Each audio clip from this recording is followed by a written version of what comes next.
জয়পুরহাট জেলা জামাতের উদ্যোগে ভোট কেন্দ্র প্রধানদের প্রশিক্ষণ কর্মশালা অনুষ্ঠিত। বাংলাদেশ জামাতে ইসলামী জয়পুরহাট জেলা শাখার উদ্যোগে ভোট কেন্দ্র প্রধানদের নিয়ে গতকাল জয়পুরহাট আব্বাস আলী খান মিলনায়তনে দিনব্যাপী প্রশিক্ষণ কর্মশালা অনুষ্ঠিত হয়েছে।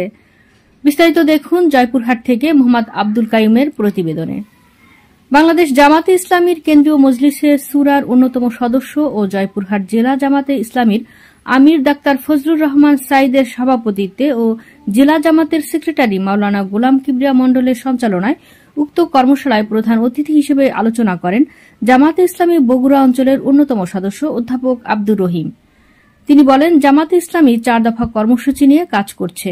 মানুষের তৈরি মতবাদে যতই সংস্কার করা হোক না কেন, সমাজে স্থায়ী শান্তি আসবে না।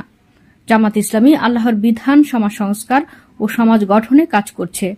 আল্লাহর বিধান কায়েমের মাধ্যমে বাংলাদেশে চিরস্থায়ী শান্তি প্রতিষ্ঠা করা সম্ভব।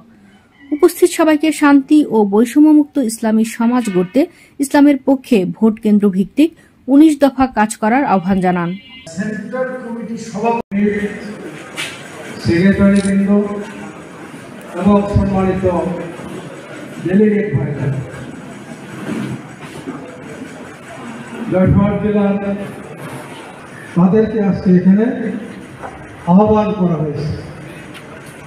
জনাব আমার ভাই, আপনারা তার আলোচনা শুনেছেন। আমি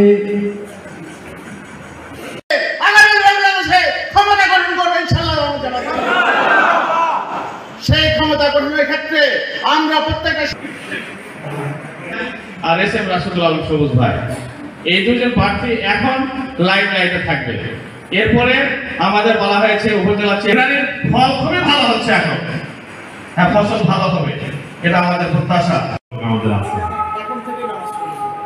ওজুর ব্যবস্থাটা, যেখানে আমাদের ওজুর ট্যাঙ্কি আছে, এখানে আমাদের ডাইরেক্ট মোটরের কানেকশন নাই, সাপ্লাই পানি। রাত্রে লোকজন ছিল, কাজ করেছে, এরপরও জানাজা ইমামতি করবে কে, কথা বলবে কে, মাইকটা ধরার দায়িত্ব আপনার। এই দায়িত্ব পালন করতে পারলে আপনি নেতা হবেন। পক্ষ থেকে সকল জনশক্তিকে নির্বাচনে আমরা কাজে লাগবো ইনশাআল্লাহ। এই উদাত্ত আহ্বান রেখে বিজয় ছিনিয়ে নিয়ে আসতে পারি, এই আশাবাদ ব্যক্ত করে সকলের সুস্বাস্থ্য দীর্ঘায়ু কামনা করে আমি আমার কথা শেষ করলাম। তৌফিক দান করুন। সর্বপ্রথম আমি আমার জন্য দোয়া চাই, নিজে যেন আল্লাহর খাঁটি গোলাম হতে পারি এবং এই সমাজটাকে যেন আমরা সবাই রঙে রঙিন করে রাসূল সাল্লাল্লাহু আলাইহি ওয়াসাল্লাম সাহাবায়ে কেরামের দেখানো সেই